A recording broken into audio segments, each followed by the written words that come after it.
books from when we were children. Are you there, God? It's me, Margaret. Anyway, hello to everybody who's here. Please do let me know you're here and where you're from and like your name. I'll give you a shout out. And also get your questions ready. It doesn't have to be about sticky toffee pudding. I mean, you know, I don't have all the answers about sticky toffee pudding, but if you've got any about it, I will try and answer it. But if you've got any other questions about anything else, any other baking questions, and I'll try and answer you throughout. Dane's going to hit me up with people's questions and names, so I'll be able to do that for you. Apologies in advance, I'm very tired today. I had a very restless child last night, so currently like half asleep. But I imagine quite a lot of you are joining from another part of the world where it's probably like 5 a.m, so quite frankly, I've got nothing to complain about. Well done you, if that's you. So, sticky toffee pudding. It is one of my absolute favourite things, and I literally cannot, if it's on the menu, and it's more often than not in a pub, because that's just like, it's like proper pub dessert fare. If it's on the menu, even if it's the height of summer, which would be unusual if it was on the menu, but even if it was, I would have it because I love it so much. And actually, I'm actually not that fussy about sticky toffee pudding, like, you know, I'm quite easily pleased. But there are some really good ones out there, but this one is brilliant. This is Nikki's recipe. Nikki, thank you, Nikki, for sharing. She did this on her, she's also a sticky toffee pudding lover, like myself. Around Christmas time. So you can check that out on her Instagram, @NikkiCoin. Also, all her pictures are really beautiful, so. That's crazy. Well, if you're interested, this is a Choose Love t-shirt. Choose Love is a charity that that helps refugees, and this particular one is for Gaza. So, just in case, if anyone was wondering, I'm just going to tell you.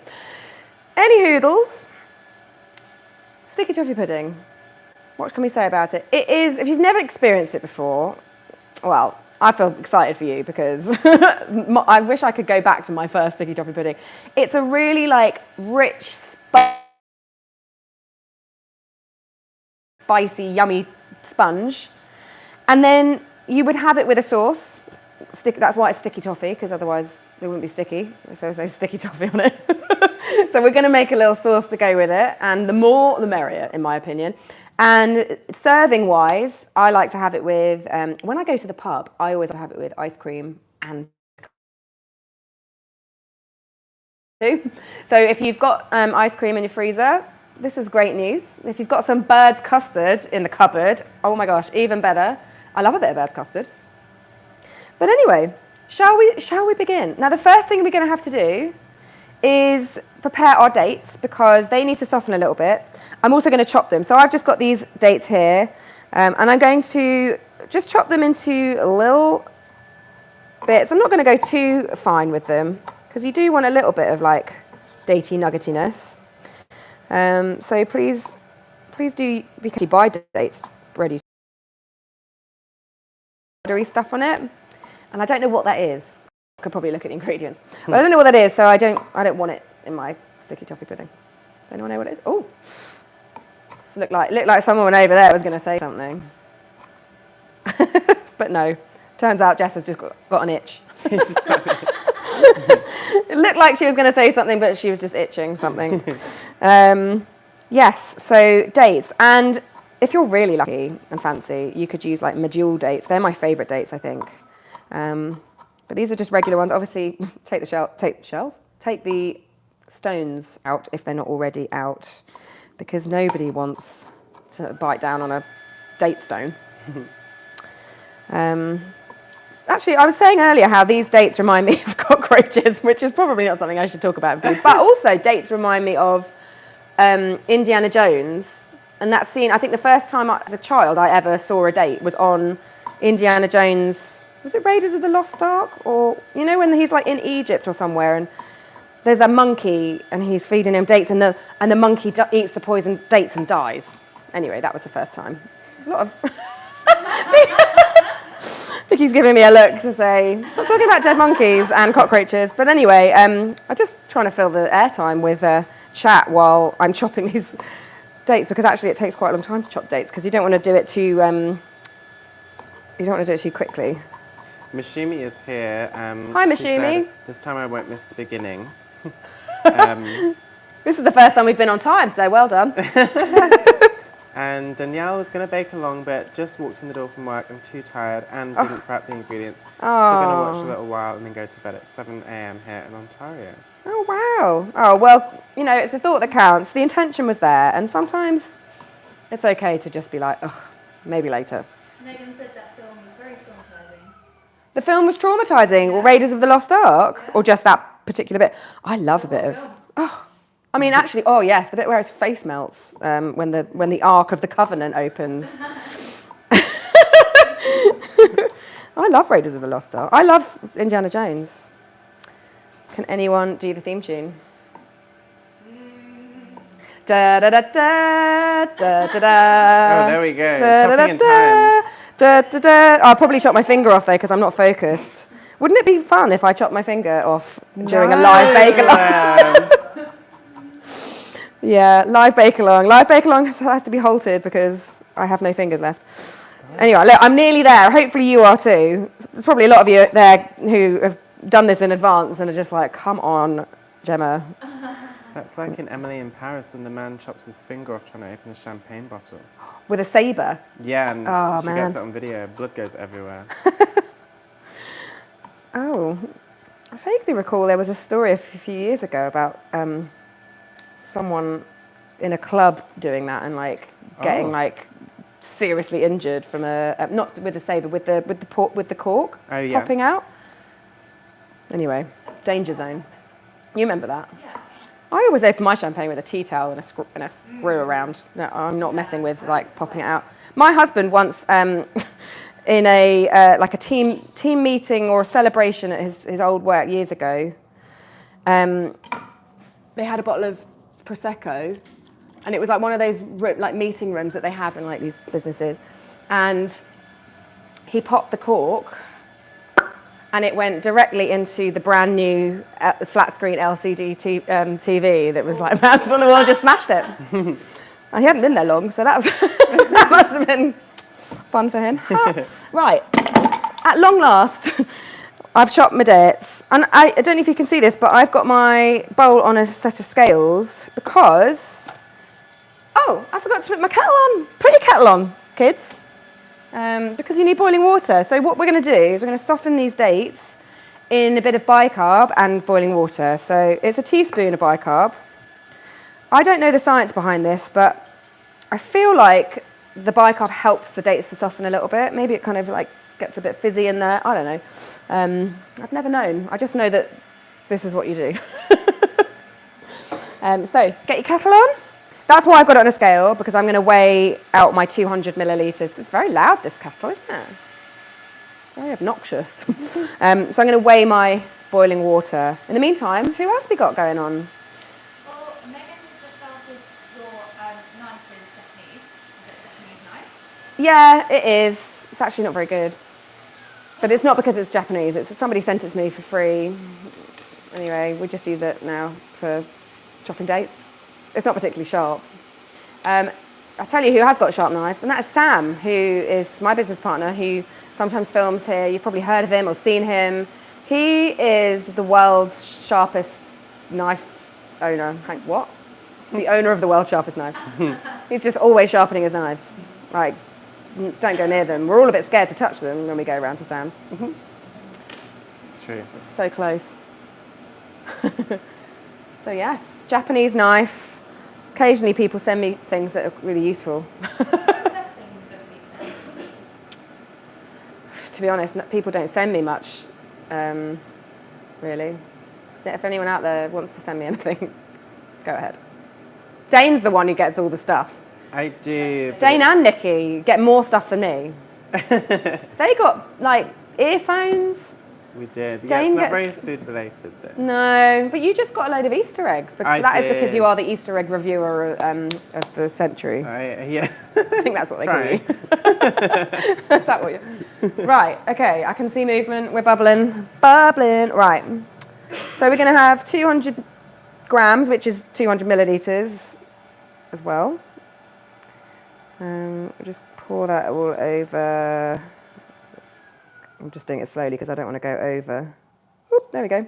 Ooh, 202. Oh, what will happen? I need a little. Oh, hang on. I've got this little spoon. Just give that a wee stir, just to distribute the bicarb. Let it get into all those nooks and crannies. And then we're just going to leave that to one side. We're going to use all of this mixture. When it comes to it, we'll put the water in as well as the dates. So don't strain it or anything like that. That would be wrong. So put that to one side. And now, why don't we get our tins ready? So if you haven't already, prepare your tin. I'm using this, I don't know what the, so this says 1.2 litre, 6 cup, 2 pound.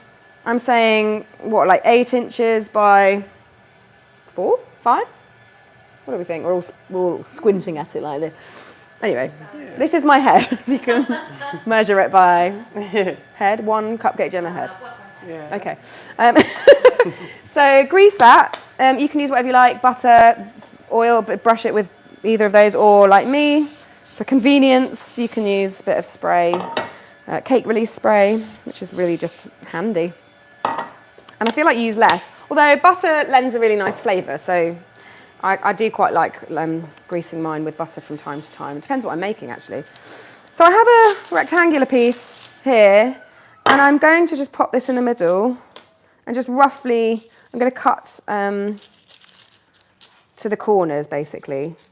I do want a little bit of overlap when I eventually put the paper in, so it's kind of like, I don't know if you can see this, but... Yeah. Oh, hang on.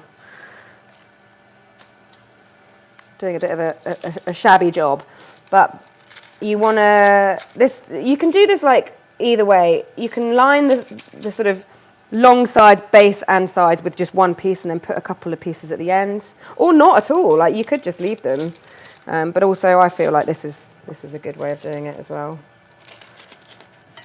Although, as you can see, I'm not doing a great job. It's all a bit of a funny angle. Right, so you end up with this kind of like crazy shape, and then you just pop that in. And you'll have a little, like I said, a bit of overlap on the corners. I mean, it's not, you know, this is a nice sort of, we're not looking for this cake to be perfectly square or circular or anything like that. So a little bit of sort of paper creasing is not the end of the world. People could use those cake liners as well. Yes, you could. You could. But I don't make enough loaf things to warrant like getting those. But yes, they're really handy actually. I'm also, because our oven is fan assisted and it is the blowiest oven in the world, I'm just going to use some bulldog clips here just to stop these long side pieces from flapping into my sponge, because we don't want that. Right. We've got A question from somebody. yes, from Mushimi. She's got a Nordic tinware. Can she line it with paper? Is that going to be okay? This is Nordic. Not Nordic. This is also Nordic. Oh, Nordic ware. Sorry, she can't line it with paper. Is that going to be okay? As in, you've got no paper? No. I mean, it does depend a little bit on the material. So this one is, it looks like anodized steel, or this looks like it does have a non-stick coating on it. So this one would probably be all right. But they do aluminium tins, and I think you probably just want to grease that well. If you don't have paper. I'm assuming that's what you mean, you don't have any paper. Yeah, I'm going to say just go for it, but just make sure you grease it, just to be on the safe side. Right, tin ready. I'm also now going to sieve my dry ingredients together just so that they're done. So I've got my plain flour here. Pop that in. I'm going to put 2 teaspoons of baking powder. Ooh. Oh, hers has a pattern, that's why she can't line it. Oh, Oh, yeah, in that case, just grease it really well. Is it like a bundt tin? Is it the one that somebody put a picture in the chat, the Patreon chat? Because somebody put a picture in, and said they were getting ready for the bake-along, and they had a really cool loaf tin. It was all swirly. It was like a sort of cross between a bundt tin and a loaf tin. I loved it. Anyway, if that was you, grease it. Ginger. This is optional, but I think it really makes a sticky toffee pudding shine. So ground ginger, 3/4 teaspoon. This is stuff goes directly up my nose. It always makes me want to sneeze when I use it. That's fine. That was Mashimi. Yes, it was a lovely tin. Well, good luck with it. I'm going to put a tiny bit of salt in there. That's optional as well. And then just shuffle that through. I've chosen to use a bowl which is smaller than my sieve, so that was kind of silly. But anyway, let's just shuffle that through. And I would recommend always sieving your flour, because I mean, look at that, there's lumpy loos. We don't want those, because then you'll have you might get a slice of sticky toffee pudding that has a big old lump of flour in it. Nobody wants that. So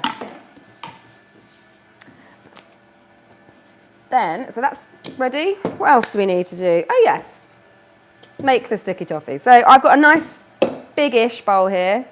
I'm using my hand mixer. You can do this by hand with a wooden spoon. You just need to really give it some welly. And also you can do it with a stand mixer, but I found actually these are a bit more effective because it's a small amount of butter, sugar and whatnot. I feel like it just works a bit better. So, got my soft butter here. And as you can see, it's squeezably soft. I'm pressing my finger in and it's not coming away like super greasy, but it's also not giving me too much resistance. So that's going to be really nice to whip up. And dark brown sugar. You could use dark muscovado if you've got that, or you could even use light muscovado. I would say the darker sugars give the best flavour for this particular thing. Big fan of brown sugar. And treacle. Treacle is not always available in like America and stuff like that. This is Lyle's, so it's the same company that make golden syrup, and we talk about that a lot in our baking. If you haven't been able, I mean obviously it's a bit late if you're baking along, but if you're watching this after the fact and you haven't been able to find treacle, molasses, like blackstrap molasses, will work really well. It's just got to have a really, really molassesy, thick, dark, intense flavour. Again, that's why the brown sugar. That's why we use the brown sugar, because it's got all that molassesy flavour in it. Dead nice, basically. Dead nice. Right, I'm going to get mixing. So just beat it together. So if you're using a wooden spoon, this is exciting, isn't it? It's just all flying out. If you're using a wooden spoon, as I said, you might just need to give it some real welly, and you might be there for some time. We're not trying to make this like pale and fluffy, and actually it's really hard to do that with brown sugar because it's so granular. It takes a little while to dissolve to get it creamy, but like I said, we're just trying to combine this, lighten it up a little bit, and just get the sugar on its way. So we're just doing this for a couple of minutes. Has anyone got any questions or comments or opinions? Or comments right now. I think everyone's maybe concentrating. Everyone's focused. It's very difficult to do this and type a message at the same time. So if you are going to do that, I'm impressed. Oh, spoon. So, right, you almost lost the spatula there, but we're all right.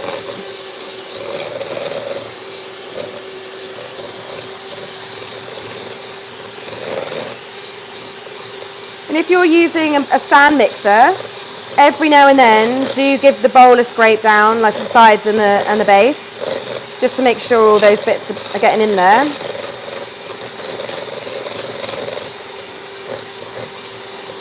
So you can see, I've been doing this for some time now, and it's not really pale. I think you could probably be here for quite some time if you're trying to get it pale, but we're not trying to do that. I've got a question. Yes. A question from Megan. Mhm. She wants to know if she should use the whisk attachment on the mixer, or is a beater okay? I think a beater's fine, but whisk will be fine too, so it's really up to you. I'm just going to give that one last blast before I add the eggs. Yeah, I think either's fine. So I'm going to add my eggs. Now, when you add the eggs, things start getting a bit crazy because it can just be a little bit difficult for those eggs to incorporate. I'm going to do them one at a time, just to give them a better chance. But I think it's probably because of the sugar, and because it doesn't really dissolve as well as, say, a caster sugar or even a light brown sugar.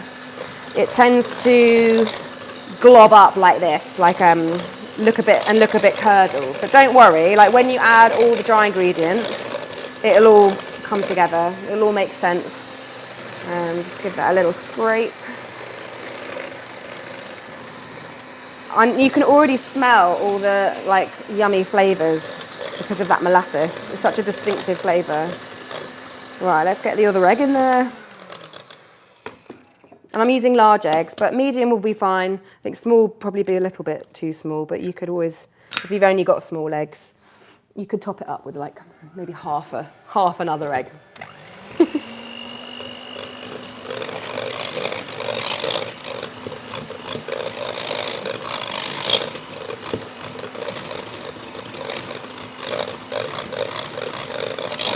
So you can see it's looking like, let's look at it. It looks a bit sort of curdled. Don't let that freak you out. As I said, I'm going to put the dry ingredients in any second now. And it will all just kind of come together and make sense. Right. These take ages to slow down. Okay. So in with the dry ingredients. And you could do this by hand, or you could just keep doing it with your mixer, that's fine, but just do it on like a slowish speed until it's all mixed thoroughly and it looks like a bit of a paste or like a really thick batter.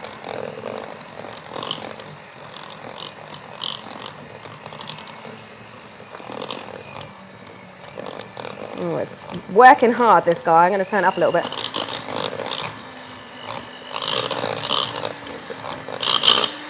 Right, that'll do for now because I don't want to overbeat it.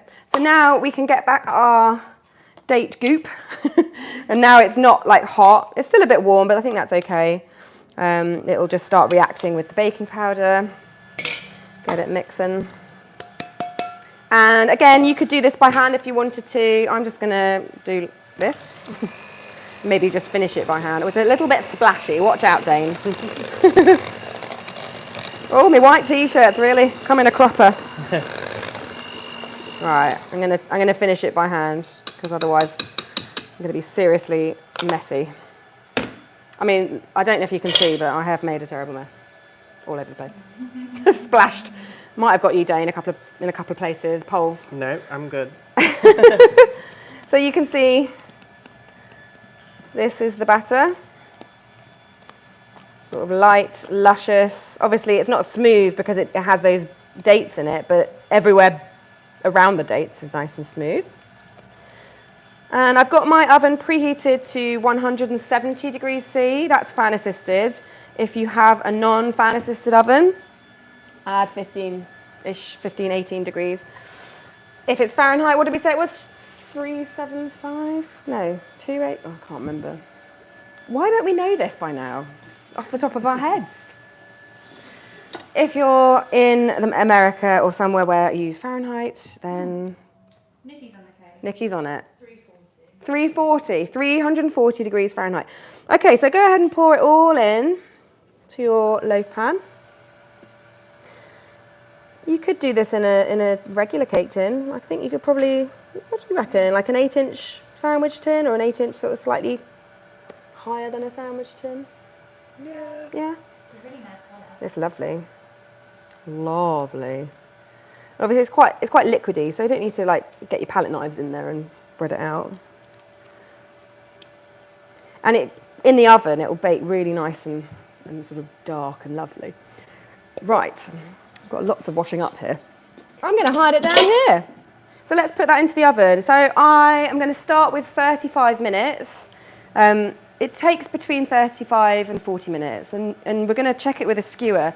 But we've actually already baked one for you guys in advance. So if you have to like run off, you don't have to stick around for that. But now we're going to make our sticky toffee sauce. But in the meantime, while I'm having a little clear up, is there anyone out there who has anything to say to me? Because I just love talking to you. Like, how is it going for you? If you've got a spare hand to type a comment, I'd love to know how it's going, how your batter looks. Like, if you've got anything to mention, any comments? Well, Megan watching you, it reminded her to put her apron on, so thanks for that. Yeah, apron. I often just don't wear an apron. I think I'm above it, but then I get covered in crap. So clearly, I'm not. So I've got all my ingredients measured out for my sticky toffee sauce. And this is so delicious. This is just a really nice sauce. You could just make this, put it on ice cream. You don't even have to really make the sticky toffee. But why wouldn't you? Because sticky toffee pudding is delicious. So I've got my hob, I've got a medium-sized saucepan, all my ingredients measured. Get that off the cream. We don't want the cling film here. So into the pan, you're going to put your butter and your dark brown sugar. Now this is quite a lot, but you do need it because it's sauce, guys. Oh, sorry, Dane, just pinged you a little bit of sugar there. We're going to put the treacle in there. We're being asked how long to set the time for.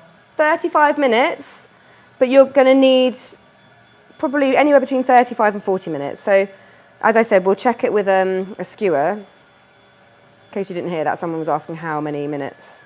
Oh, treacle is so sticky. I actually measured a couple of grams more than I needed into this bowl because I knew that I would struggle to get the entirety of it out.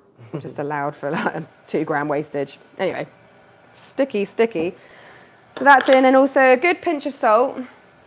We sometimes, here at Crumbs and Doilies, in our sticky toffee pudding cupcakes, we put Marmite in our sticky toffee sauce. If you don't know what Marmite is, it's a yeast extract, famous in Great Britain. We like it on our toast. But it has a really, really sort of savoury, umami, salty flavour. And it just works really well in sauces like this. But we're keeping it simple on here. So anyway, I've got this hob on a sort of medium heat. And we're going to melt all of that together. Now, you want to stir it all the time when you're doing this, because if you don't, the butter will melt and stay separate to everything else. You want to what's it word? Emulsify it? Amalgamate? Homogenize? I don't know. Just pick a word, and yeah, whichever word you think is right. So yeah, I am going to give them a second though, because this is just needs to melt a little bit first before I start stirring. But yes, what's your favourite pudding? Dane, what's your favourite pudding? My favourite pudding is... It probably is sticky toffee. I don't really like a chocolate pudding. No, me neither. I never go for chocolate pudding. Yeah, I would prefer this. Gosh, I can't think of any other puddings. What other puddings are there? I don't like Christmas pudding. Oh, see, I used to hate Christmas pudding when I was a kid. But now I like it sliced, fried. Yeah. So slice your Christmas pudding, your leftover Christmas pudding, and there will be leftovers because hardly anyone likes it. Slice it up, pan fry it in some butter, and then serve it with ice cream. Oh, Jess is looking tempted. I know, it's just so nice. Bread and butter pudding is good. Bread and butter pudding is nice, isn't it? I also I love Eton mess. Yes. In the summer. Oh, there's nothing. Oh, yes. Yeah, British you're going strawberries. pudding. You're going like desserts. You're using pudding. Yeah. Oh, in the yeah. Sorry. Did interchangeable you? way Because of- obviously here in England we call dessert pudding a lot of the time. We've got a Yeah. shout out for creme brulee. Creme brulee. Love it. Megan also likes the tiramisu. Oh, I love tiramisu as well. I just love pudding. Dessert, if you will. Oh. So look, you can see it's all starting to melt a little bit, and I'm just going to keep on stirring it. So you can see what happens. The butter sort of melts independently. So if you don't stir it all together, it won't mix in. And also, as we're stirring and heating, we're going to be dissolving some of that sugar. This sugar is quite difficult to dissolve completely, but we'll do our best.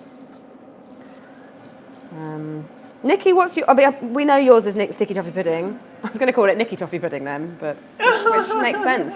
But what's your next favourite?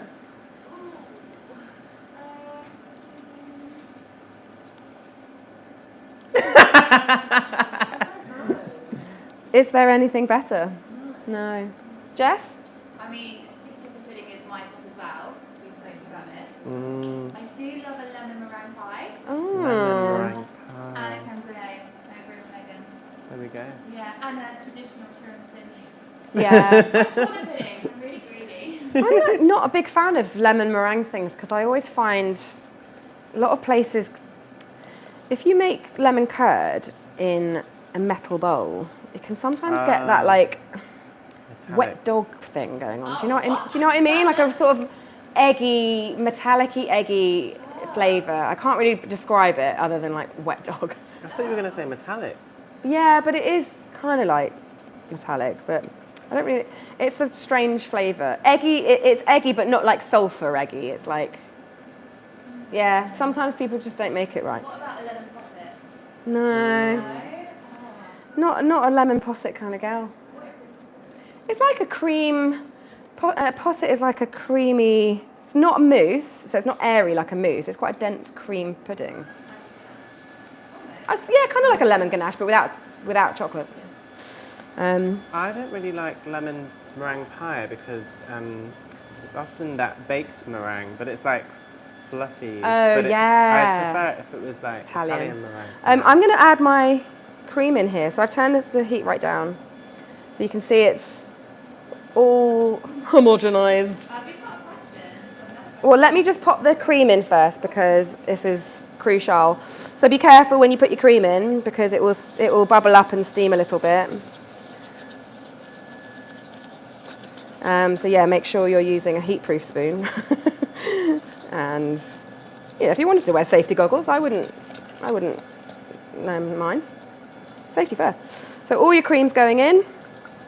Make sure it's all really well mixed, and we're going to let that heat for a little bit just to bubble and thicken and become really lovely and saucy. But as you can see, it's already like looking pretty delish. Sorry, Jess, go ahead. We have a question. We've got a question from Machine again. She's got some Marmite. Should she put it in? If you want to put Marmite in, I'm here for it. In this amount, I would say half a teaspoon, quarter of a teaspoon to half a teaspoon is absolutely ample. It's really strong stuff. But it just brings out like all the kind of like savoury flavours from the sticky toffee pudding, the sticky toffee sauce, if you like. Because obviously it's a sweet sauce. And it can be, because there's a lot of sugar in it, it can be quite like overpowering. And I think it's quite nice. That's why we put the salt in, because otherwise it would just be like, you can feel your teeth melting when you eat it. So we're just going to let that bubble away. You can keep stirring it if you want. I'm going to put some things in mine. Washing up bowl. And I'm going to just go ahead and put so we did bake one earlier, okay, so this is actually still hot. When your sticky toffee pudding comes out of the oven, you're going to need to take it out and stab it. Stab it with a skewer. What are you whispering about? I was asking about the ice cream. Oh, the ice cream! Good point, Jess. I'm going to take the ice cream out of the freezer. So we've got a couple of different flavours in the ice. These guys always have ice cream getting sent to them, Dane and Nikki. We've currently got. So we've got doubles of both. Yeah, Hackney gelato. We've always got ice cream in the freezer. We very rarely have vanilla ice cream in the freezer, though. It's like really weird. But that's okay because we've actually got a sticky toffee pudding ice cream. Which is not now available anymore. No. Limited edition. But if you are where do they sell? Just in London? Yeah. They can just check deliver the it stuff on their UK-wide. website. It's a really nice ice cream brand. So if you are in the UK, in particular if you're in London, Yeah. can you? I think you can get it at Waitrose, can't you? Yeah. If you're a Waitrose shopper, then keep your eyes peeled for Hackney Gelato's ice cream. So yeah, I should have taken it out a while ago. But anyway, we're nearly there on this. I think it's pretty much there. So you want it to be thick, but still a bit drippy, because it is a sauce at the end of the day. We're not trying to like make a toffee. So we'll let the bubbles subside. So when your sticky toffee pudding comes out, so ours has got, and yours will too, about 25 minutes on it. But we're going to crack on. Let's get this party started. I, for one, really want to eat sticky toffee pudding. And everyone in the room is quite keen on it, the idea. Very much so. Yeah. I've got lots of hungry eyes. So get a skewer.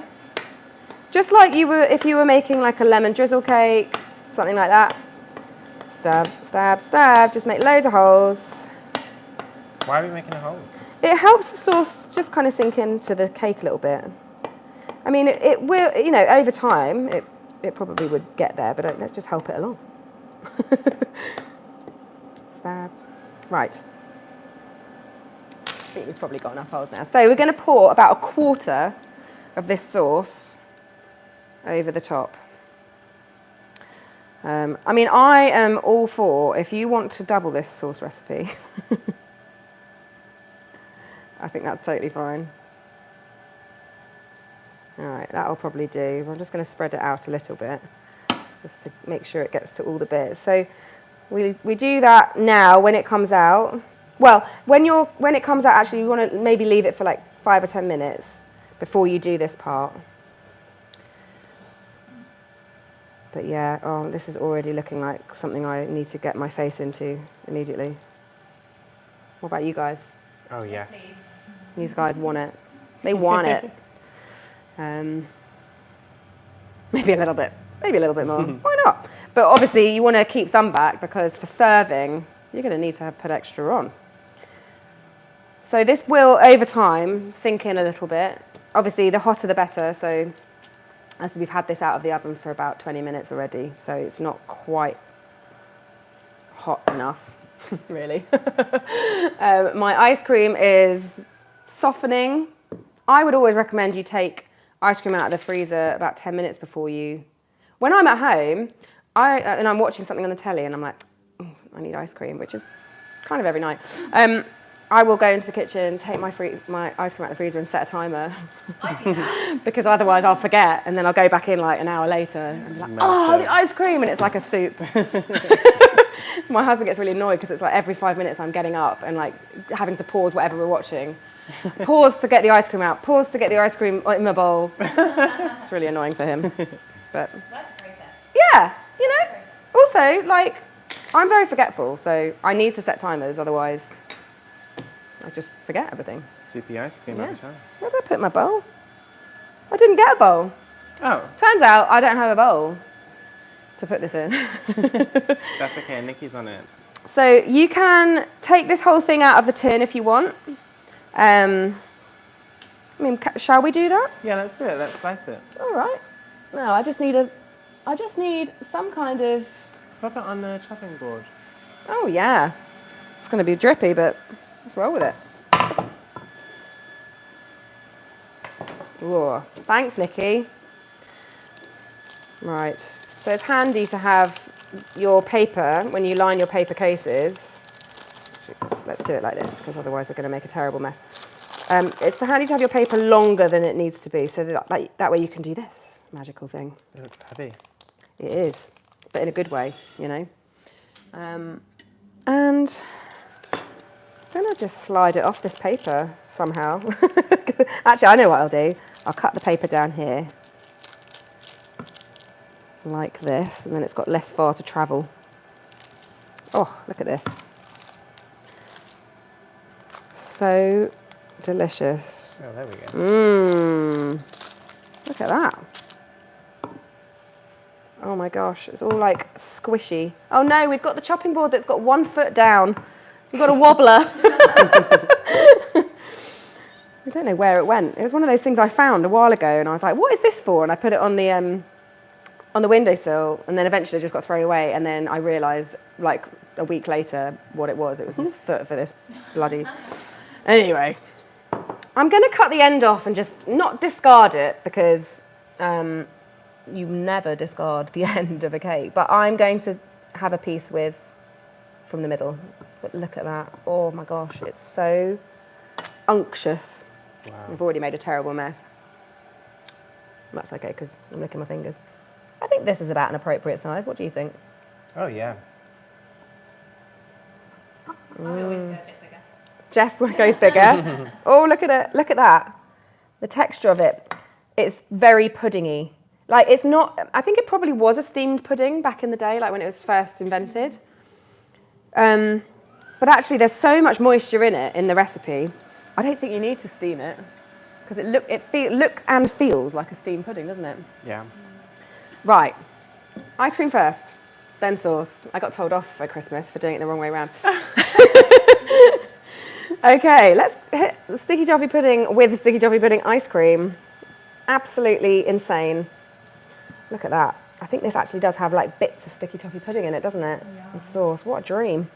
What a dreamy sitch. I don't have Dane's scooping skills, unfortunately. So if you've ever seen Dane's ice cream reviews, he's very good at scooping. Although most often than not, you just eat them directly out of the tub. Just out of the tub, yeah. They'll be back in the summer if people make more interesting ice creams. I know. What's the best ice cream you've had in your journey? Do you know what? It's the Magnums. The Magnums Billionaires. Billionaires! Oh my But god. not the tub. No. The tub is not very good. Magnum is the one with like caramelised white chocolate and caramel and little crispy bits. Yeah. It's dead nice. That, yeah. I love it. That's my favourite one from the supermarket. But every time I go to the supermarket, I look to see what ice creams they've got. Yeah. Tesco's has got the best offerings. I'm a big Ben & Jerry's fan, you know. Oh, they have the best selection of Ben & Jerry's. Yeah, Ooh, I like Netflix and chill. I like the cone waffle one. I like Fairway to Heaven. Dreamy. That's really hard to find. It's like it's a caramel ice cream with bits of caramelised white chocolate in it, and it's really nice. What was the one I liked recently? Blondie one. No. No, I didn't really like that one. Controversial. I don't like their sundaes. Yes, the whippy Because you have to really dig deep to get all the bits. You know. Anyway. Laura's sauce is boiling. Normal? Well, Boiling for how long? okay, just a couple of minutes. You don't want it like on a high heat. I had it on a sort of low medium heat for like a minute or two, and this is the drippiness you want it. So it's runny. As it cools, it will thicken too. So if Yeah. you're going to store the sauce in the fridge, it will. Exactly. Yeah, and if if by any chance you don't eat all this immediately and you have some left over, just put it in an airtight container. Wait for it to cool down to room temperature. Put it in the fridge. Oh, here we go. Sorry, Dane, I wasn't. No, that's okay. We got it. Oh yeah. Megan is baking hers in her air fryer. Interesting. Yeah. Interesting. Oh, Megan, your oven's broken. This is terrible. Well, I wonder if you've got an air fryer. Like, how big is your air fryer? Because I find them really small. So, like, how is this? Well, hopefully. I know you can get different sizes, but is there one that's big enough for Yeah. this? The trays are quite Megan, big. please take a picture and put it in the chat because I want to see how that goes.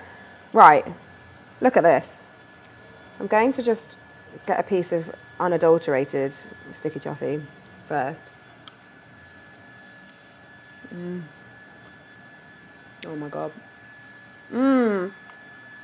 I love it because there's some bits around the edges that are like sticky and like chewy, and it is a dream. Let's try it with the ice cream though. So I like that hot and cold vibe. Don't know about you. That's why I like custard and ice cream, because then you've got like hot, hot, cold. You could even put cream in there. Why not? Oh yeah. And when you pour cream on ice cream, it freezes a little, like a little shell. It's nice. Like Magic Shell. Do you remember that stuff? No, what's that? Magic Shell? No? No. I used to have it when I was a kid. If you're like old like me, maybe you'll remember it too. It was basically chocolate sauce. I think they did like a caramel one too. And you poured it on your ice cream and it Yeah. set. Oh. And it became like a crunchy, Yeah. Oh, not crunchy, interesting. but like, Yeah, I remember I actually made a version of it on one of my very, very early videos. So if you know which one that is, let us know. This is really delicious. So obviously it's super sweet. We know that. Let's not mess about with reducing the sugar. Let's not do that here, because this is supposed to be really sweet. This is supposed to be like, oh my goodness, my teeth. But it's worth it, because all of those molassesy, treacly flavors, they're not like so sweet. It's not like eating candy floss. It's not like that sweet. It's just really well-rounded. You've got all those lovely spices in there. You've got the dates every now and then giving you a little bit of like a chewy nugget surprise. I love it. So good. You could serve this for like dinner parties. What are you going to say, Dane? Laura asks, how long do we cook the sauce for? How long do we cook the sauce for? I don't know how many times I need to say this, girls and boys.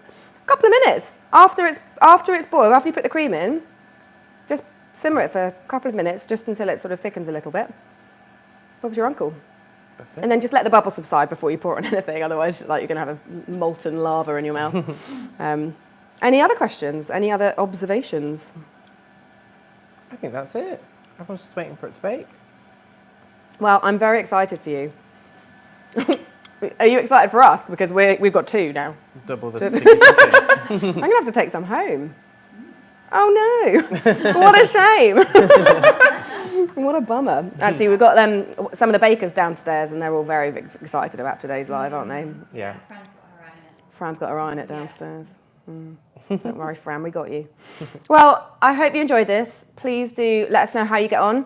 If you're watching this on Patreon, please put your pictures in the group chat. I think it's called Live Bake Along. It's quite simple, really. And if you experienced anything that we didn't cover here, and you want to know the answer to their questions, pop that in there as well. If you're watching this on YouTube later on, then again, put your comments in the comments box below. We've loved having you. If you want to join Patreon and you want to join the Bake Club, to join in with these live bakes in real life, then head over to patreon.com/CupcakeGemma to sign up. There's a few different tiers, so pick which one's right for you, but the standard membership and the Cookie Club both give you access to the live bake-alongs. Thank you so much for being a Bake Club member, you guys. We are so appreciative, aren't we? We are. We are. Oh, we've got more questions. One more question from Mishimi. Since I'm using a pattern tin, should I release it 10 minutes after and then poke it, then pour the sauce? How patterned is the tin? It's like a bundt tin. Oh. I'll show you. I'm going to show Dane because he didn't see it. What? And I saw it. Should just pour the sauce and then take it out, no? Well, yeah, because she hasn't lined it. So yes, I would do that. Oh, yes. Oh, look, we've got a picture of the air fryer. Here it is. Oh, there we go. Oh, yeah, it just fits. That's a big one, isn't it? And then we've got, oh no, it's not on this chat, is it? It's this one. Here it is. Oh, I see. So it's beautiful, isn't it? Oh, it's a square. Cool. Lovely, it looks huge. Oh, she's got the organic dates as well. Fancy. Well, yeah, I'd say take it out the tin and then just drench it in toffee sauce. That will work. Brilliant. Any more? Well, Megan, Mia, and Susie will say thank you. And Mia says, great break. Sorry, I just bumped my microphone. No, You're all really welcome, and I love doing these bake-alongs. And we're going to be back again in a month's time with another one. I've got a few ideas up my sleeve. Maybe like a cheesecake. I was thinking maybe scones. What do you think? If you've got any suggestions, pop them in the comments or in the chat. And thank you. Thank you so much for being here. I'm going to have to eat the rest of this before the ice cream melts and I have like ice cream soup. But yes, thanks for coming. Everyone here says goodbye. Do you not? Bye. Bye. Thanks, guys. See you soon.